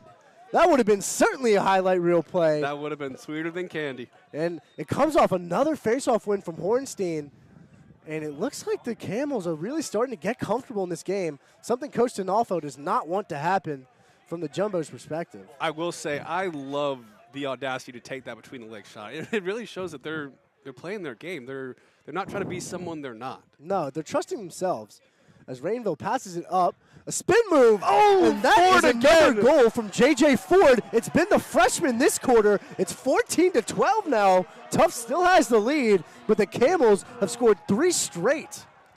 Owen, what's been working for the Camels in this run? I mean, J.J. Ford is stepping up He right is. now. I think the culmination of Tufts not playing the best. I mean, they had a turnover there that almost led to a doorstep goal, an errant pass, couple possessions ago. But I think that if Tufts wants to maintain this lead, they need to batten down the hatches a little bit. Oh, certainly. And Hesse in on the faceoff now. He's battling Hornstein.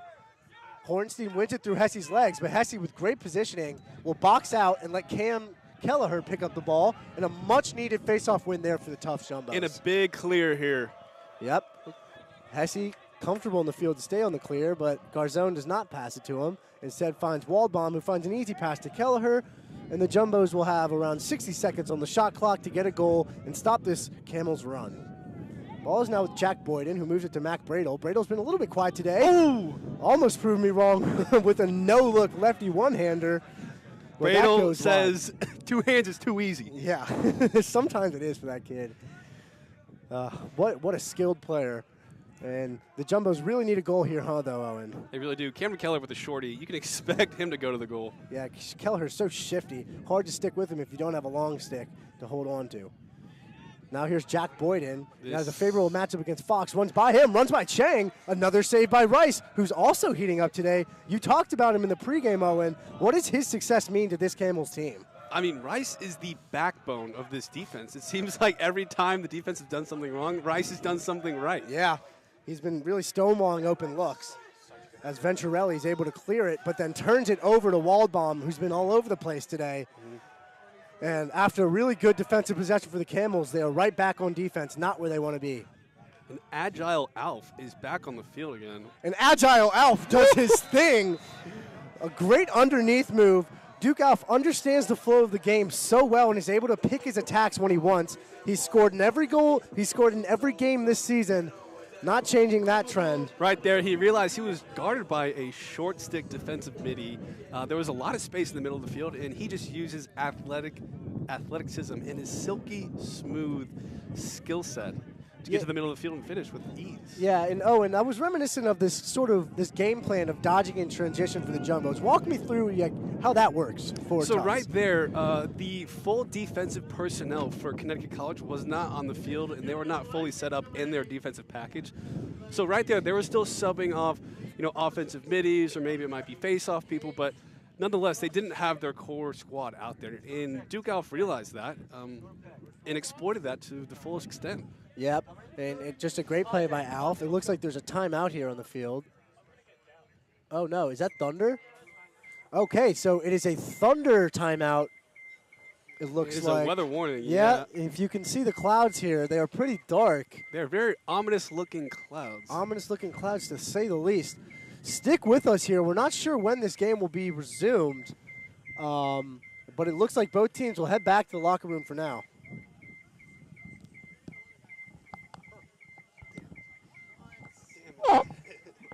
Just let him play.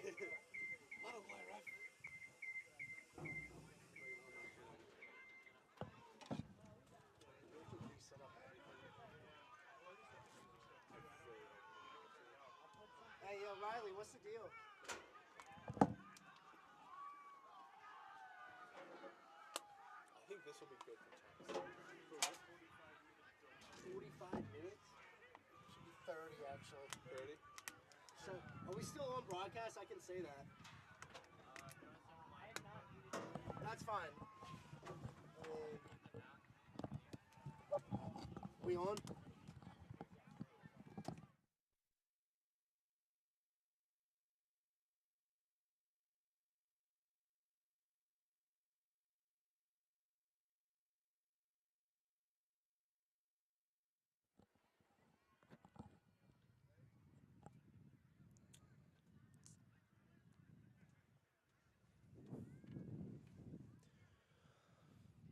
All right, so we've gotten news that there will be a 30-minute Thunder delay. Stormy clouds here in Medford have caused this delay. So we are expecting to be around 3 o'clock Eastern time. Yep, so stick with us. We hope we can get back to this game as soon as possible. Great contest between the Camels and the Jumbos is resulting in a 15-12 lead right now with 2 minutes left in the third quarter. We will see you shortly.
stream back up and running. Do you hear me? I can hear you. I can't hear me though, because I can't hear I can't even hear my phone. Okay. But you're hearing me, right? I started to hear you towards the end. Okay. Is the audio working, you think? So it's faint? Okay, good. As long as you can hear us. And So we just gotta speak louder. It's still nobody here, right?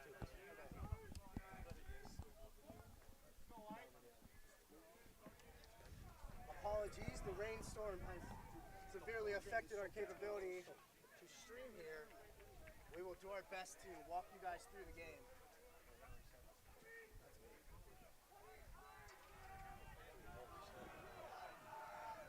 So it is 15 to 12 Jumbos after 3 quarters. Face off, this will be a big one here. In the starting defense, it looks like it's going to be Ayers, Walbaum in lane with Garzone in net. It seems that they're switching up their defensive personnel a lot with Eimer on the wing. Yeah, they certainly are. With Hall out, they do have to look for more options, but I think you can agree with me that Ayers is more than capable as a defender. Oh, Ayers is proven well for his freshman season. Parker Merrill was a great face-off to start the 4th quarter, and the Jumbos will get the first possession in the final frame. Merrill probing a little bit towards net.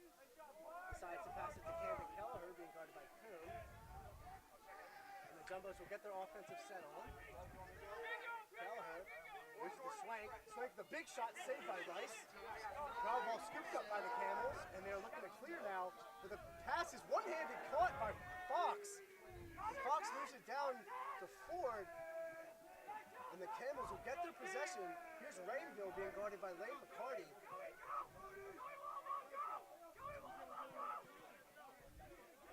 Camels looking to settle it here. Within 3, certainly punching distance. Oh, and what do you think are some of the keys for them to take this lead in the 4th quarter? I think it starts with this man right here. Freedom is on a short stick, a big, tall guy. He commands and demands a long pull from the defensive end. Yeah, he certainly does. He scored a few today already. He's got a great shot. Been looking good. There's Mocazella. Oh, and a great save by Garzone. And the outside shot there. Garzone outlets it out to Walbaum. Walbaum goes over to Murtha. Murtha to Garzone for the clear.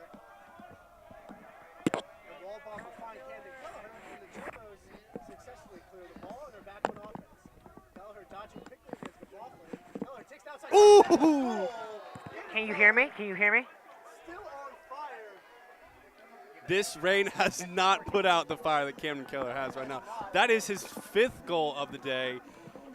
It seems like he's unstoppable almost. If he gets to his left hand across midfield, which he did right there, for those of you that couldn't see that, Camden Kelleher swept to the middle of the field to his left hand, released a shot from around 13, 14 yards, and snuck it in between the wickets of Rice. Yep, a great shot there by Kelleher. As the face-off ensues, Merrill wins it out, but is tripped. And the ref wisely calls that. So it'll be Jumbo's ball again. 16 to 12 now. They've got a 4-goal lead, looking to build. And Silky Sturm is going to take the ball up, gives it to Boyden. Over to Kurtz. Let's see what knockout Kurtz has for us right here. Kurtz slicing and dicing. Over to Kelleher, top of the field. Dodges to his right hand. Now back to the middle of the field. Gives it to Boyden. Now at X with Bradle. Bradle has his man hung up for it seems like the 10th time today. Now Alf over on the right wing. He's got it in his strong left hand. He has guarded by a short stick. Now back to Bradle at X. Bradle moves to Kurtz. Kurtz to Swank. Swank to Duke, and Duke is going to dodge a short stick again. And now up top to Swank. Swank unloads and a shot and a save by Rice. What a save. Swank with a lot of time and room, but just could not connect on that one. And now Duke Alf with a wide open shot and a goal. That was much needed for the energy for Tufts right there. Duke Alf goes low to low from the right side. Gets it to a strong hand, the lefty. I mean, he just had way too much time and space. Yep. A shooter like that, you really just can't give that much time. Considering his ability to shoot accurately And really, Rice had no shot there. So it's 17-12 now. 12 minutes almost left in the fourth quarter as Merrill wins another face-off. Merrill's playing quite a great game today. And the Jumbos are clearing from the defensive end. Captain to captain, lane to Murtha there. So the Jumbos clear. Oh, and you think they're going to be looking to slow it down a little bit or keep the foot on the gas? I mean, when you have players like Bradel, Kelleher, and Swank and Alf, and Boyden, I mean, the list goes on and on. Why would you stop? That's my question. They don't slow it down, and Kelleher's shot is stopped by Rice. Fox now for the Camels clearing. He moves it up to Cabot. Cabot gets it over the midline, and the Camels will have a settled possession here. They really need a goal in this one before this can get out of hand. Jumbos are known for pushing teams out in that fourth quarter with good runs. Now Garba Guida. Guida, the primary defender here. Camels looking to attack. Ball is with Atkins, the freshman. Atkins moves up to Farnham. Farnham to Rainville. Rainville over to center. Oh, great defensive play by Charlie Tagliaferri. He dispossessed his man, scooped up the ball, and is now running down the field. What a play. He can really do it both ways, huh? He really can. I mean, he showed his offensive prowess early in the game, and now he's shown that he can do it all. Almost goes coast to coast. Wants to finish at the crease, but accidentally steps in after taking a shot, so it will be Camel's ball. Would have loved to seen Tagliaferri sort of slow it down there. He didn't really get it around, didn't pass to anybody, but I still like the ambitious take going to the cage. Definitely. I thought it was a good look, too, but you're right, a little early in the shot clock for sure. So now the Camels will retort with Farnham. He's being guarded by Cam Del Cristo of the Jumbos. Two tall players going at it. This is a matchup of size right here. It really is. The Farnham's backing down. Moves to Macazella. That ball gets over. Now it's with Ford. And he scores. What a great shot there by TJ Ford. The lefty has been hot today, and he's showing it there. It is 17-13 Jumbos with 10 minutes and 21 seconds left in the final frame. Oh, and the offenses have not slowed down despite the rain break. They really haven't. JJ Ford, I love to see that out of a freshman. I mean, he's really come to play. This is sort of a coming out game. I mean, he's showing that he is an integral part of this Conn College offense. Yeah, he certainly has stepped up with a lot of big goals and making them look pretty too. Doing a great job. And another person doing a great job is Merrill as he wins another face-off. The Jumbos are really just getting all the possessions after the goals, which is so important. It really is. And I think defensively they got a little too trigger happy with their slides. Yeah. Oh. Speaking of trigger happy, it's your finest, Matt Bradel, who finds himself on the island with a great chance, scores underneath Rice.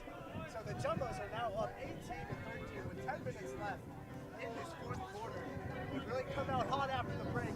I think Coach Stonoffel was all over them, making sure that they maintain the energy. I think Mac Bradel might be the best thing since sliced bread. I mean, he can really get to any spot on the field with confidence and get a shot off. Yep. And now Hesse's in on the face-off, giving Merrill a spell. Kicks it over to his teammates. Ball past the restraining line in the Jumbos offensive end. It's picked up by Joe Murtha. He's always there on the ground balls. But with a very timely pickup, the Jumbos will have a big possession here. There's Bradel dodging again on Venturetti. Ball moves to Alf. Alf goes down the left side. Gets it to Bradel. Bradel fakes a shot, passes it low. Ball moved inside, intended for Swank, but McLaughlin did a good job of breaking it up for the Camels. Now Will Rice is clearing as a one-man for the Camels. As he oh boy! He gets met by a swarm of tough defenders. Oh boy!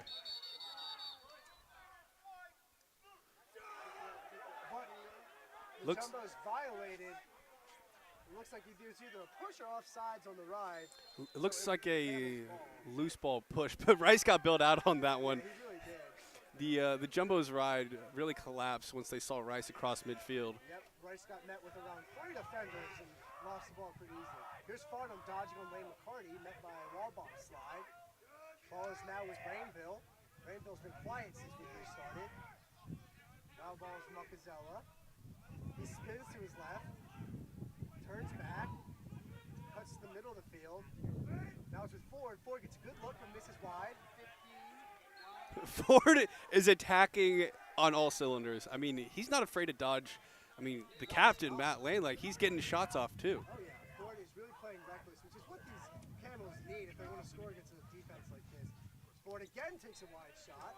And that's a good shot right there. He had his hands free. That's inside 15 yards. Yeah. So now it's Farnham dodging up the right-handed side.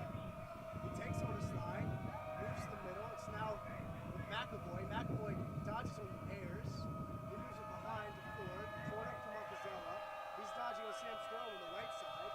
10 seconds left to shoot. Yep, 10 seconds of the shot clock. Farnham will need to take a shot here. He's at the top of the box. A very weak shot. Caught by Garzone. And now the Jumbos look to get some break, but Garzone's pass goes over the head of Sturm, so that'll be a failed clear for the Jumbos, and the Camels now have some transition. Rainbow taking it to the net, goes behind, passes up to McAvoy. McAvoy over to Marcazella, so the Camels will slow it down.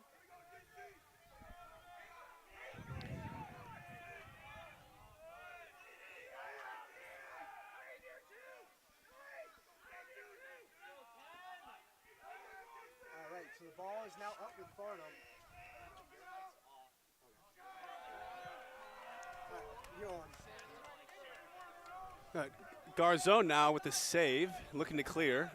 Passes it to Lane on the right side. Technical difficulties have allowed us to only one announcer, so me and Kyle will be subbing off and on. Now Sturm on the right side. Back to Mac at X. Mac's going to look to his housemate, Camden Kelleher. Dodges to left side. Now back to Bradle. Bradle's at X, looking for the feed to Boyden. Now Garrett Kurtz will sub onto the field. Gives it up to Duke Alf. Duke Alf surveys the defense, draws a slide, gives it up to Bradle. Bradle's now at X. He's got his man hung up again. This is a common theme throughout the game so far. Now Bradle to Boyden. Boyden has a short stick, dodges to his right hand, looks for a pass inside, gets deflected, picked up by Kurtz. And some confusion. Looks like a timeout is going to be called by the Jumbo sideline. Great call by Casey Donalfo.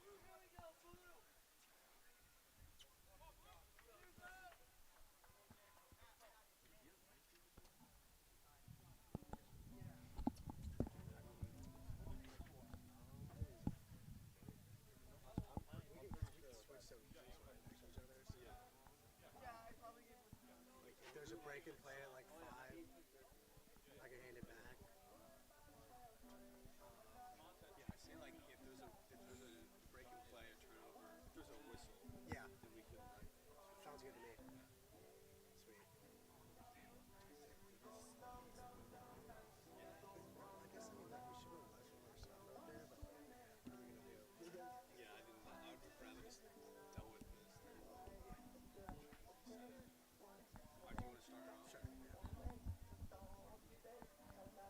Is the camera still not working? I have no idea.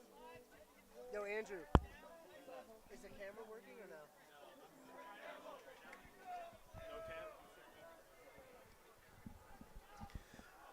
All right, we apologize for the technical difficulties. The rainstorm really threw us through a wrench, but did not throw these teams through any troubles. If they've both come out hot after the rain break, there's 6 minutes and 30 seconds left in this game. The Jumbos are up 18-13 with 22 seconds left for their offensive opportunity. The ball will start with Camden Kelleher on the top left side as he moves it to Alf on the bottom left wing. Alf guarded by Chang. Here's Bradle now, guarded by Venturelli. Bradle goes up to the left-hand side. 10 seconds left in the shot clock. Pass to Kelleher. Kelleher gets to the middle, takes a shot, and another goal. There's no stopping Camden Kelleher today. He scores again. He's kind of put the team on his back in this post-break period. What a play by Kelleher. Scores with the right, can score with the left. That time it was on the right from about 12 yards out to the bottom left corner. I wish you guys could have seen it because it was certainly pretty. So here's the face-off now. It's Merrill and Hornstein. Merrill wins it forwards, picks it up, secures possession for the Jumbos. A little more of that make-it-take-it brand that he's been running earlier in the season. The ball is now with Murtha at the top of the box, who passes it to Boyden, guarded by Cabot on the top right side. Boyden moving towards the middle. Now with Garrett Kurtz from the top lefty position. Over to Duke Alf, also a lefty. He's dodging Fox. Alf rolls back. Double team comes quickly with McLaughlin. Now the ball's on the top right side with Tommy Swank being guarded by Travado. Bradle finds Boyden wide open on the crease. The Jumbos are really opening up this Connecticut College defense, and it is now 20-13 with 5.5 minutes to go.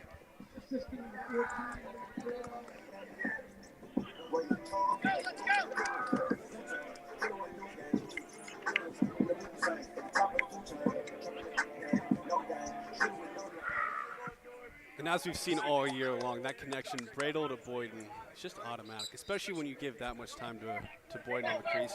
Now, Merrill wins it behind, takes it across midfield to himself, gives it off to Boyden. And Boyden's going to dodge across midfield. He now has a short stick, pass it behind to Swank, then back to Boyden. They're just playing catch out here. We're just watching. Boyden now at X with the short stick, gives it up to Alf. No one is on Agile Alf, which is surprising. Oh, and Rice makes a huge save on Alf. That is a huge save, a pivot point rather, for this energy-boosting Camel offense. And now Duke Alf, across midfield, is passed around at X.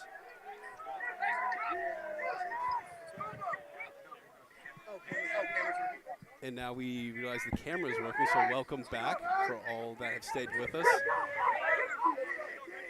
Now, as Fernham subs in, dodge on the left side, guarded by Murtha. Down to X, who has his man hung up right now. Surveying the field.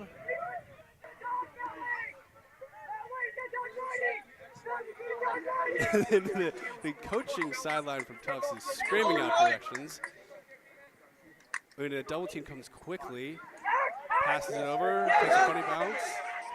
And now they're in transition. Joe Murtha with the ball across midfield, looking to push in transition. Looks over to the left, passes it to Bradle. Bradle couldn't handle the errant pass, and it's going to be a turnover on the Jumbo side. Connecticut College is going to look to clear here. Looks like they will do so with ease. Now the pressure is going to be applied. Great timeout by Connecticut College there. It seemed like Taggartheimer was hunting the long pool.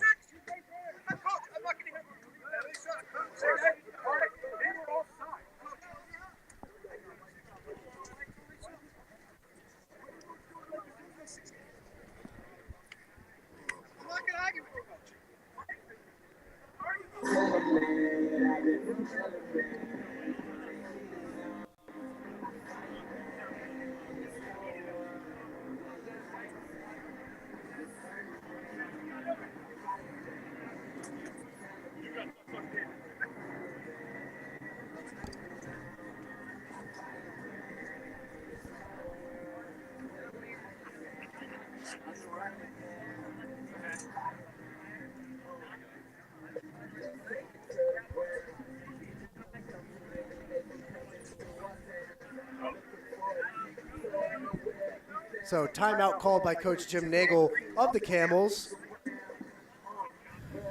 Both teams talking it over. It is 20-13 with a little under 4 minutes left in this game. Jumbos really came out strong after that rain break with a bunch of goals, solid defense, and it is sort of at a point of no return now for the Camels. They really need to turn it on.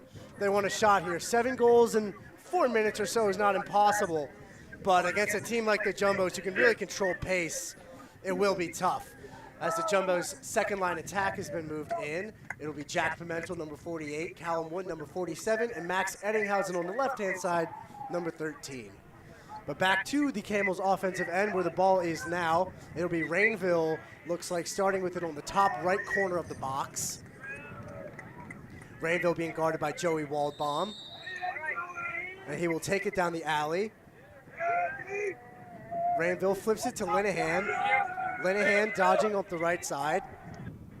He moves it up to McAvoy. McAvoy gets it over to Ford. Ball is now with Atkins. Atkins dodges Sam Sturham.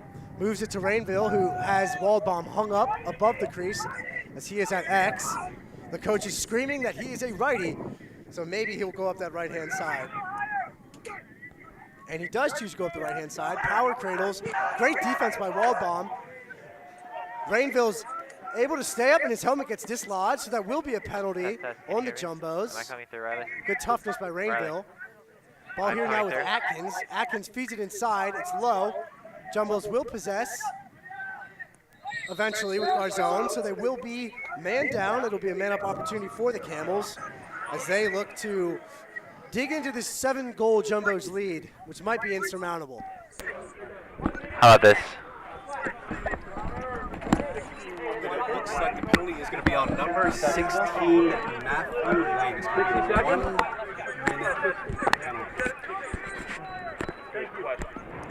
Lane with the penalty. Looks like the ball's going to start with blue. Yep. So the Camels will move it around here. Ball now with Ford. He gets it to X and Rainville. And we are now at pass. Oh, and a pass inside to Linehan. That came from Fordham.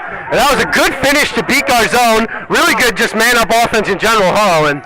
Yeah, that was very good execution. It seemed like they were very nonchalant with their passing. It didn't seem like they actually had an offensive play there.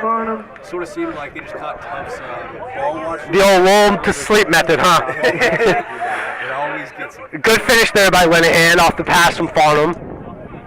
So it is 20-14 with 2 minutes and 41 seconds left in this game. Face off here between Hornstein and Parker Merrill. Merrill's dominated this matchup so far, but Hornstein's able to win it out forwards into his offensive end.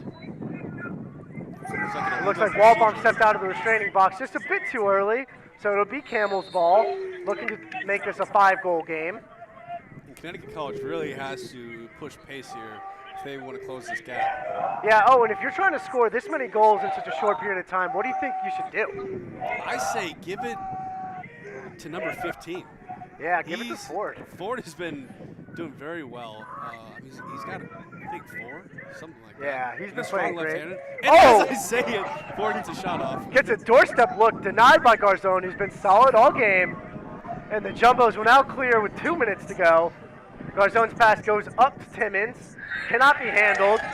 Risky pass. So there a by failed Garzone. clear will give the ball to Atkins of the Camels in their offensive end. As the clock ticks, this will be the second to last iteration of the shot clock for the most part. Here's Fordham now dodging on Ayers. The double team, it's a great double. Oh! Takes a jump shot and gets clocked by Timmons. He got his bell rung on Oh, that yeah. one by Timmons. Timmons. But that's the football player. physicality in the middle that we've been looking for, right? That is. Maybe hasn't been there yet for the Jumbos. Here's McAvoy being guarded by Timmons. McAvoy gets to the middle. Shot blocked up in front. Ground ball scrum. Matt Lane kicks it out to himself. Dives to save it in. Unfortunately, he cannot. So it will be Camel's ball. Talk about a good effort. I mean, you can't ask for better effort. I mean, this is Matt Lane might just be a coach's dream. Oh, I think that's a safe bet To talk about the impact someone has had on a team, to be voted captain by the peers mid-season, it really speaks to the testament that the stronghold that Matt Lane has on this team. And it seems like there's a lot of commotion going on from both when coaches. you see, a senior leader like that going all out towards the sideline, I mean, that creates just such a good example for your teammates. It really is. So, I mean, well-deserved, Matt Lane. Congratulations. And let's hope to keep the good work up. Ball's now with Atkins at the top. Atkins flips it over to McAvoy. McAvoy gets a good look and a good save by Garzone.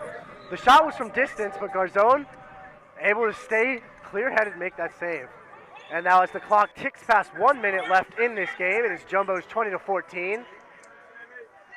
It will be probably the last possession of the game. Hopefully we can see some second liners get goals. That's always fun to watch. Oh, and who do you want to see score here on this offensive possession? I think persistent Pimentel, Jack Pimentel, number 48. Mr. I think Persistence. I think he's due. I think he's due for one. Definitely due. He had a good look in the last game. Couldn't finish it home. But as this Jumbo second attack line, and now the third midfield line with Salton, Jared Kenny, and Sam Persoli, the freshman. And Salton has been in a mix of first, second, and third line middies. Yep. Just kind of reps on reps on reps. The Jumbo's moving around the horn. Not sure if they'll attack the net. There's only halfway attacks. He moves it to Eddinghausen at X. Over to Salton. Salton takes a shot and he scores. Cole Salton gets what will likely be the last goal of this game. Nevertheless, a good shot from up top into that bottom left corner. Rice was moving all over the place. Slippery Salton gets one by Rice there to Slippery Salton add to the indeed with a great 21st goal. 21st goal, so it's 21-14 Jumbos. 5 seconds left. Personnel changes at the face-off X. It'll be Obi Sendrantz now in for the Jumbos at face-off. Wears the great number 50. Yes, he does. A lot of good players wear that number. Wall is won by Hornstein, who will take a final shot, and that will be the game. Thank you for sticking with us here through a rain delay at Bellow Field. It was a good one, a good battle on both sides. 21-14 Jumbo win. And the Jumbos will now advance to, I believe, 8-2. 8-2 with a, I want to say 6-1 next, or 5-1 NESCAC record. The Camels now 3-3 in the conference, hanging around the middle of the pack area. I'm Kyle Amate with my good pal Owen O'Neill. We've had a pleasure calling this game with you guys, and we hope to see you back for some more Bellow Field broadcasts. And thank you for your patience sticking through the technical difficulties. Definitely. We love our fans.